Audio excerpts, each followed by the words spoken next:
Voilà, nous sommes dans le vestibule central du château.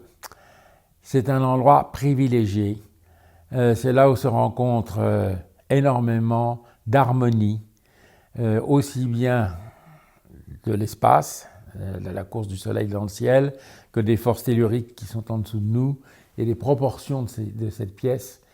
Alors, pour commencer, l'histoire de Thoiry, de cette colline, qui est une colline qui, en fait, est une colline qui a toujours, depuis très longtemps, a servi à des cultes solaires, ça c'est certain. Le soleil, au solstice d'été, se lève juste dans l'axe pendant une vingtaine de jours, et au solstice d'hiver, il se couche derrière nous, juste dans l'axe. Ça, c'est parce que la latitude du lieu est favorable au phénomène astronomique. Et il y a en face de nous, à 10 km, il y a des menhirs qui ont été transformés en calvaires et qui marquaient le point où le soleil apparaissait au-dessus de l'horizon. Donc, le château est le pivot d'un calendrier solaire dont l'horizon est le cadran et les transparences des pièces du rez-de-chaussée sont les aiguilles. Les transparences des pièces du rez-de-chaussée à Thoiry sont assez remarquables. Il y a 5 fenêtres en transparence. Je suis très fier parce que Versailles, il n'en a que 3. Et en plus, il y a 2 fenêtres supplémentaires ici, ce qui fait que lorsque l'on fait le tour du parterre nord-est, en longeant les douves qui permettent d'avoir une fermeture, empêcher les gens d'entrer, le gibier de venir manger les fleurs des parterres. Et donc on a un fossé qui fait 250 mètres de long avec un mur et une pente à l'extérieur.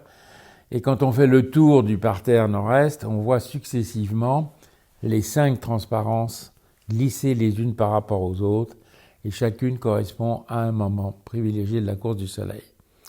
Donc, au solstice d'été, le plus long jour de l'année, le soleil se lève juste dans l'axe. Au solstice d'hiver, le jour le plus court de l'année, il se couche juste dans l'axe. Et il se trouve qu'il y a une transparence de fenêtre latérale qui correspond au lever et au coucher du soleil à l'équinoxe d'automne. L'équinoxe, c'est quand le jour et la nuit sont égales, c'est-à-dire le printemps et l'automne. Donc au printemps et à l'automne, il y a la transparence qui traverse le salon qui est à côté et qui se prolonge dans l'axe du labyrinthe de Thoiry. Pour que ça marche, il faut que le pivot soit à la même altitude que les lignes de crête qui l'entourent, à 10 km. Le château aurait été plus haut. Le soleil se levait trop à gauche et avant l'heure.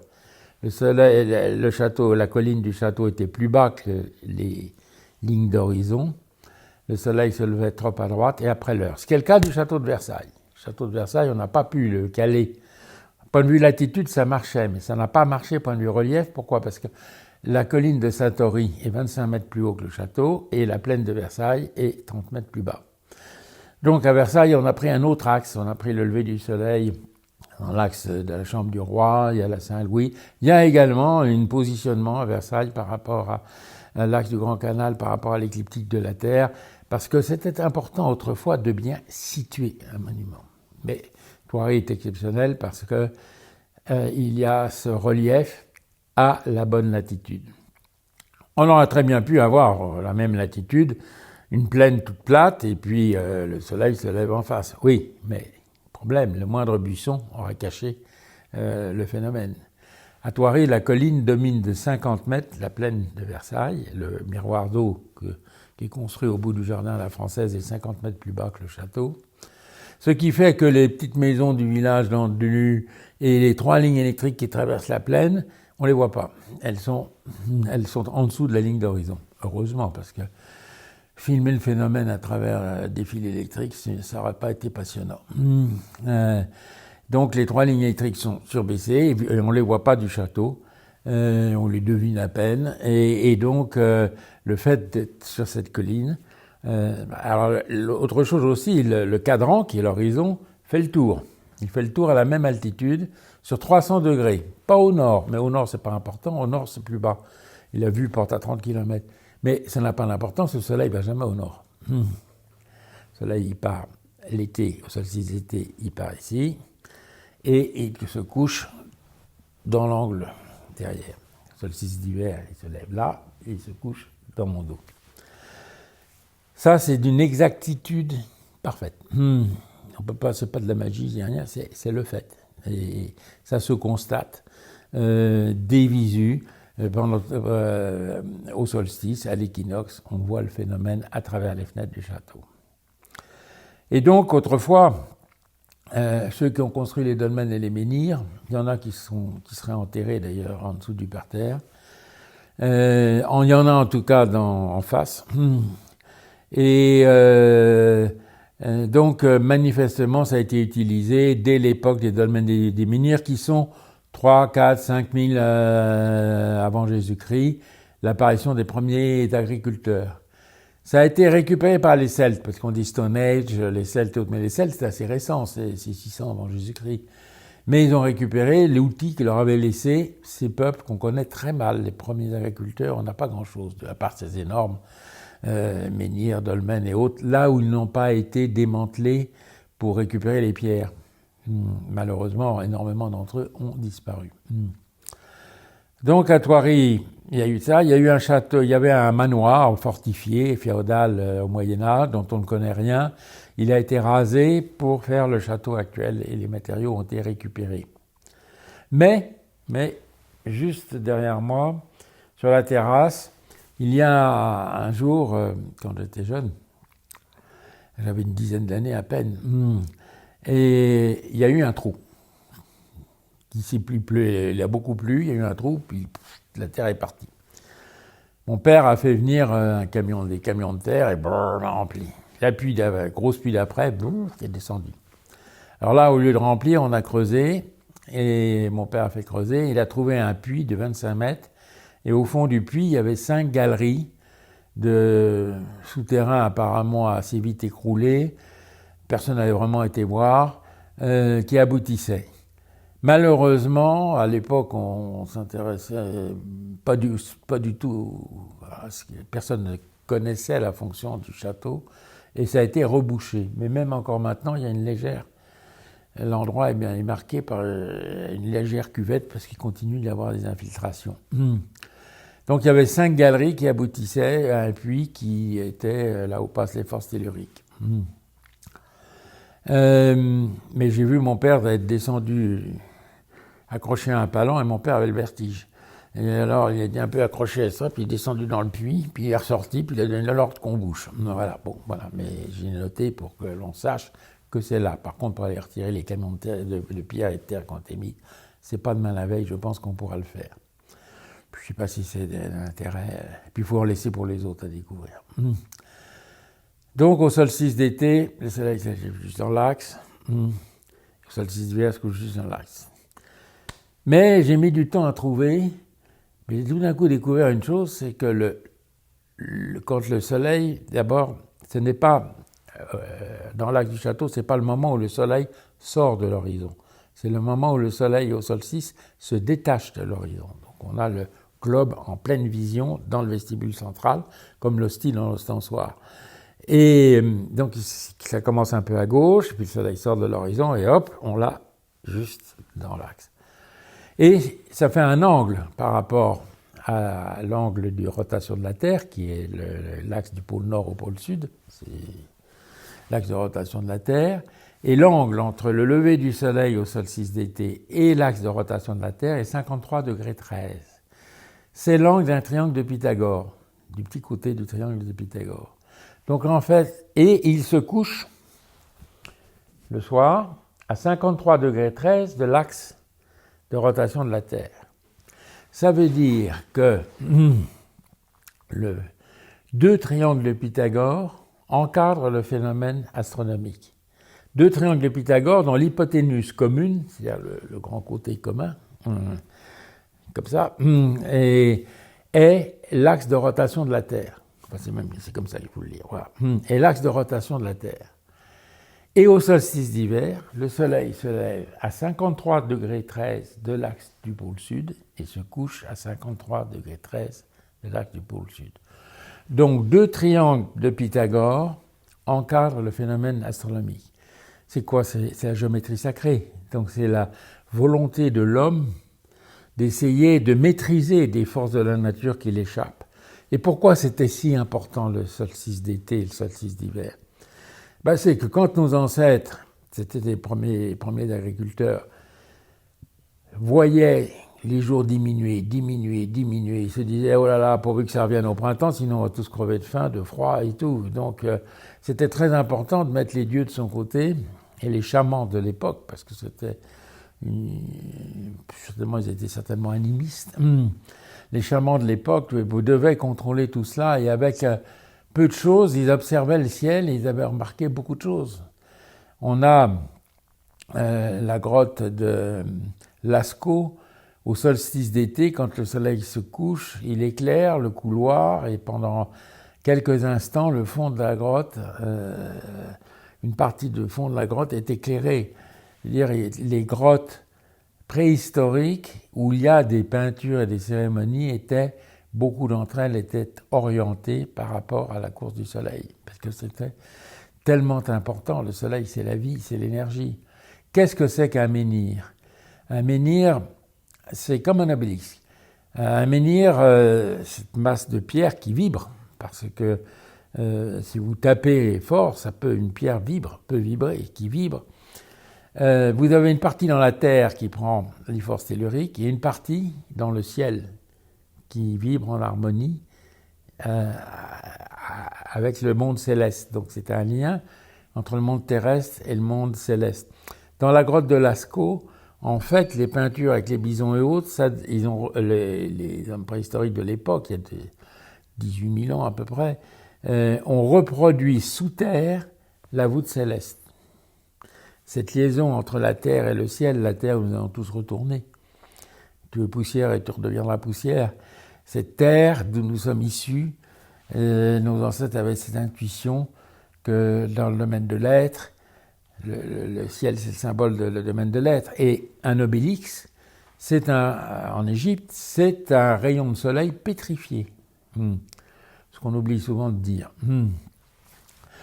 Et il y a des sculptures symboliques qu'on retrouve souvent dans les pendules de la fin du XVIIIe et du XIXe, un éléphant qui, sur son dos, a un obélisque. Ce que j'ai fait d'ailleurs, intégré dans le dessin du labyrinthe. C'est le symbole, l'éléphant, c'est le symbole de la terre, il est vivant, qui porte un obélisque parce qu'il est vivifié par ce rayon, ce rayon solaire pétrifié. C'est pour ça qu'on a un obélisque sur l'éléphant. Pour revenir, donc, le triangle de Pythagore. Alors, qu'est-ce que c'est que le triangle de Pythagore? Ça sonne bien, hein? Pythagore. Pythagore vivait en 400 avant Jésus-Christ à peu près, 400-500, même un peu plus, 500-600 avant Jésus-Christ. Et Pythagore était un mathématicien dans ce qui est aujourd'hui la Turquie-Grèce, c'était la Grèce autrefois. Et le triangle de Pythagore, il a inventé la géométrie moderne. Et le triangle de Pythagore, c'est un triangle rectangle. Donc un triangle rectangle, c'est un triangle où il y a un angle qui fait 90 degrés. Triangle rectangle où les côtés sont 3, 4 et l'hypoténuse 5. Et la surface 6. Donc le triangle de Pythagore relie les chiffres fondamentaux de 3, 4, 5, 6. Donc ce triangle de Pythagore est impressionnant parce qu'il a des propriétés arithmétiques, géométriques importantes. Et donc ce triangle de Pythagore qui encadre le phénomène astronomique, ce qui est formidable, c'est que le vestibule où nous sommes, c'est 4 triangles de Pythagore qui se croisent autour de leur hypoténuse, qui est la diagonale qui va du coin du plancher au coin du plafond, du coin du plancher au coin du plafond. Ça forme 4 triangles de Pythagore. Alors, vous avez la diagonale transversale, comme ça, qui fait 18 pieds, la longueur du vestibule qui fait 24, et la diagonale du coin du plafond au coin du plancher, enfin les deux diagonales, 30 pieds. 18, 24, 30, divisé par 6. Le 6, c'est le nombre intérieur du château. 5, le nombre extérieur. 6, ça donne 3, 4, 5. Donc 4 triangles de Pythagore donnent les proportions du vestibule central, qui est le module de base de l'architecture du château. Reporté 7 fois dans le corps central dont la longueur est la longueur du château divisée par le nombre d'or. Donc on est complètement dans tous les chiffres les plus sacrés de la géométrie sacrée. Et en plus, le phénomène fait que si on prend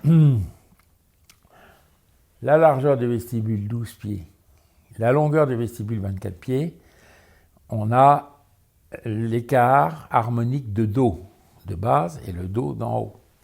Et en fait, si on prend par exemple la diagonale ici du côté des portes, il y en a 2, ça fait 4 diagonales, vous avez 18 pieds, sur la largeur 12 pieds, 3,5, c'est sol. Donc en fait, les proportions, les proportions des notes de musique, les hauteurs des notes de musique, la quarte, la tierce, la quarte, la quinte, les hauteurs des notes de musique sont inscrites dans l'architecture du vestibule qui donc vibre en harmonie avec les notes musicales. Donc on a vraiment quelque chose un instrument, un outil formidable qui touche à l'art, parce que la musique est l'art le plus évanescent. La musique, c'est un art où dès que le son s'éteint, il n'y a plus que le silence. Le principal instrument de la musique, c'est le silence. Après, il y a le rythme, il y a les timbres, les hauteurs. Voilà. Et donc, quand on joue sur un magnétophone, si on met une note Do sur le magnétophone, on a une harpe à côté de soi, on libère, ou un piano, on appuie sur la pédale pour libérer les cordes pour qu'elles puissent vibrer par elles-mêmes. Si on joue le Do au magnétophone, sur la harpe, certaines cordes vont vibrer, elles vont commencer à vibrer, si on les touche, elles vibrent. Il y a le sol, le mi, le si, le ré, le fa dièse, le do dièse, ce sont les notes qui sont en harmonie avec le do en majeur. Et chaque note a ses harmoniques. Donc en fait, c'est quelque chose de parfaitement réel, il n'y a rien de magique. Le château est comme un instrument de musique, il est bien accordé à la fois à la course du soleil dans le ciel, donc à l'astronomie, accordé à la musique, et il est accordé aussi aux forces de la Terre, puisqu'il y a des courants magnétiques importants sous le château. Par exemple, l'axe qui est derrière moi.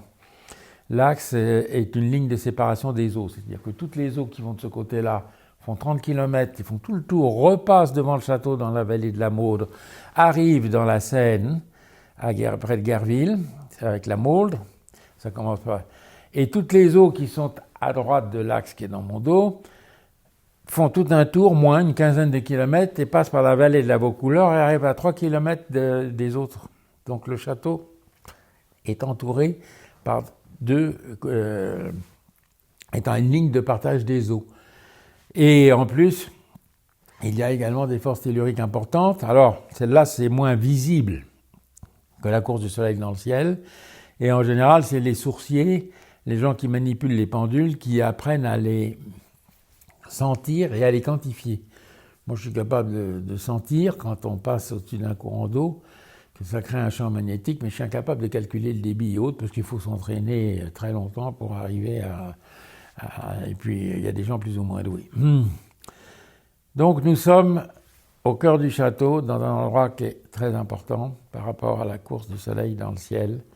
Et le monument est donc un outil qui permet à ceux qui y vivent, et j'ai la chance d'y vivre avec mes enfants, mes 2 enfants, nous avons tous un appartement dans cette maison, nous vivons dans un lieu exceptionnel, et les visiteurs qui viennent à Thoiry profitent aussi de cette ambiance, parce que ça crée des ambiances. Et il faut d'ailleurs que l'on crée.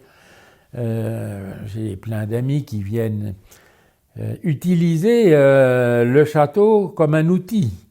Comme on utilise un piano ou un violon pour jouer. Un violon qu'on pose sur une commode, c'est du bois et du fer et de l'acier, ça sert à rien. Puis quand on se met à jouer, d'un seul coup, ça vibre. Et ça fait vibrer l'âme. On passe dans le monde de l'être. Et donc, Le château est un outil, un instrument. Et le fait de l'avoir ouvert au public, pour moi, c'est très important parce que chaque famille de visiteurs qui vient ici et qui découvre les deux choses qui sont fondamentales dans la vie, la beauté et l'amour. Et quand on vient se promener en famille ou en amoureux, à Thoiry, on ne vient pas quand on se bagarre, enfin, c'est arrivé une fois. Je raconterai l'anecdote pour le plaisir. Quand on vient dans un endroit comme Thoiry, c'est pour mettre en scène un moment de bonheur de sa vie familiale ou amoureuse.